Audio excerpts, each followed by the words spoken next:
Well, my qualifications are as a social worker, and I think I was fortunate to be doing social work in the early 70s at Melbourne Uni at the time when the women's movement was in the sort of second phase of feminism. So not only was I involved in a sense in the social work course, but a lot of the activities I was involved in outside of that were to do with the women's movement. And that's where I think there were a lot of very good tactics and strategies in the women's movement, and very conscious of the fact that often feminists are seen as having no sense of humour. But some of the tactics we got up to clearly put a lie to that. But it also, I go back to when I sort of am asked about some of the campaigns the union's been involved in, go back to that time and say, well, that's where I learnt some of the things that I now do. And they were things, they were serious campaigns like abortion and equal pay, but they're also campaigns like women not being permitted to drink in public bars. And so there were some innovative kind of tactics used, and people all going to drink at one particular pub to get thrown out and all that sort of stuff. So I guess from my point of view, while I was doing social work, I was actually involved in a range of women's movement stuff. A couple of the placements that I had in those days, we did 4 placements. The final placement I did was at the Brotherhood of St Lawrence. So that was a pretty significant placement.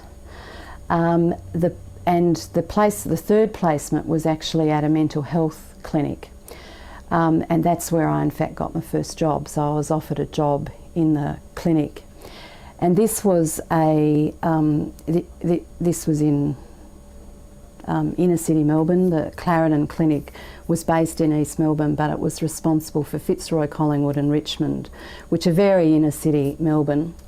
And me as the idealistic social worker rock up and discover, horror, that not one person spoke another language on the staff.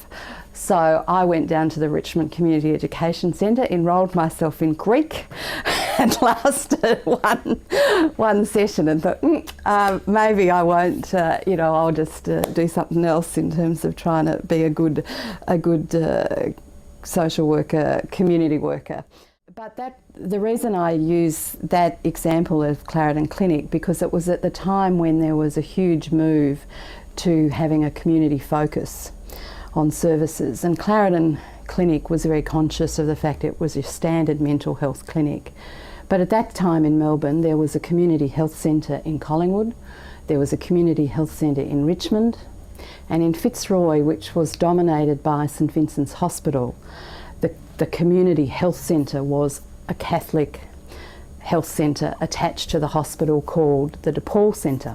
Mm-hmm. Mm-hmm. And so the clinic made the decision that they would base a social worker at Richmond Community Health, Collingwood Community Health, but they didn't want to base one at DePaul. So where the person was based in Fitzroy was the social planning office in Fitzroy.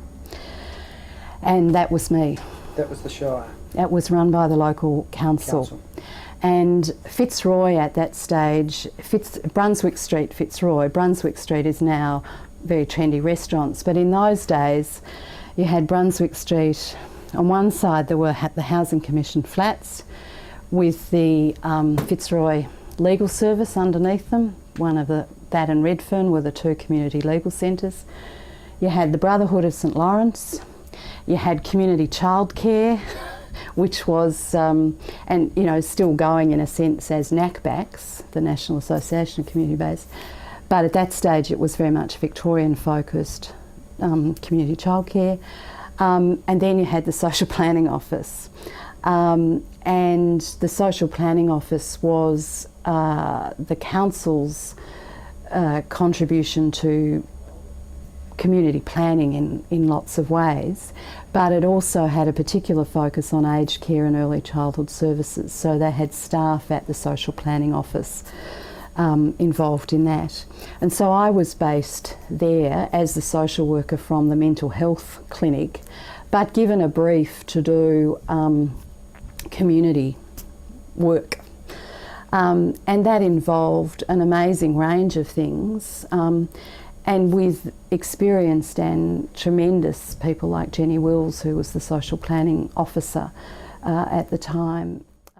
So I guess even though I was seen in a traditional, you couldn't get much more traditional than a social worker in a mental health clinic, I guess from my very first job I had the advantage of working in an environment that was very community focused and doing new things. And people talk about the Fitzroy Mafia, and there's many people who have been involved in innovative things that you can trace. They've had some connection with Fitzroy, and it's because there were just so many agencies. I'd come over to WA on holidays and fell in love, and went back to Melbourne, and after about 18 months of a long distance relationship I decided I'd move. So I came over here and thought I had sort of references, and did the rounds of a number of state government departments, and they all said, well, yes, this is all very well, but we've got a staff freeze on. And so I started thinking, this was 1977. Right.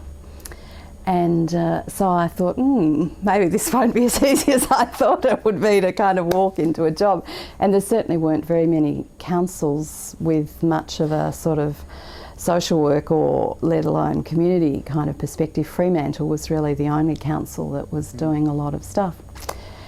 And it just so happened that the social workers in the Department of Social Security were threatening industrial action, which was pretty amazing stuff, because of workloads.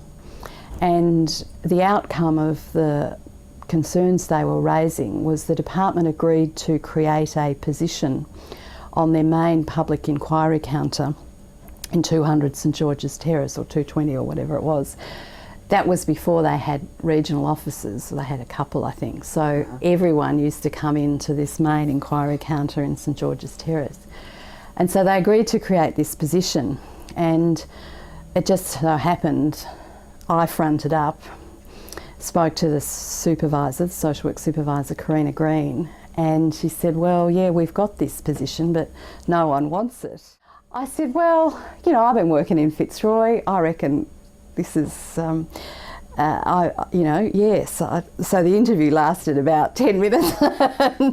And, I started, and for me it was a tremendous job, because within the first 6 months I'd met every social worker in Perth. So as someone coming new to Perth, to be able to tap into a network, because everyone had to contact Social Security in those days. So for me it was a tremendous position, and the pressure, while it was a pressured job, the pressure of the situation in Perth was not as great as it was in a place like inner city Melbourne.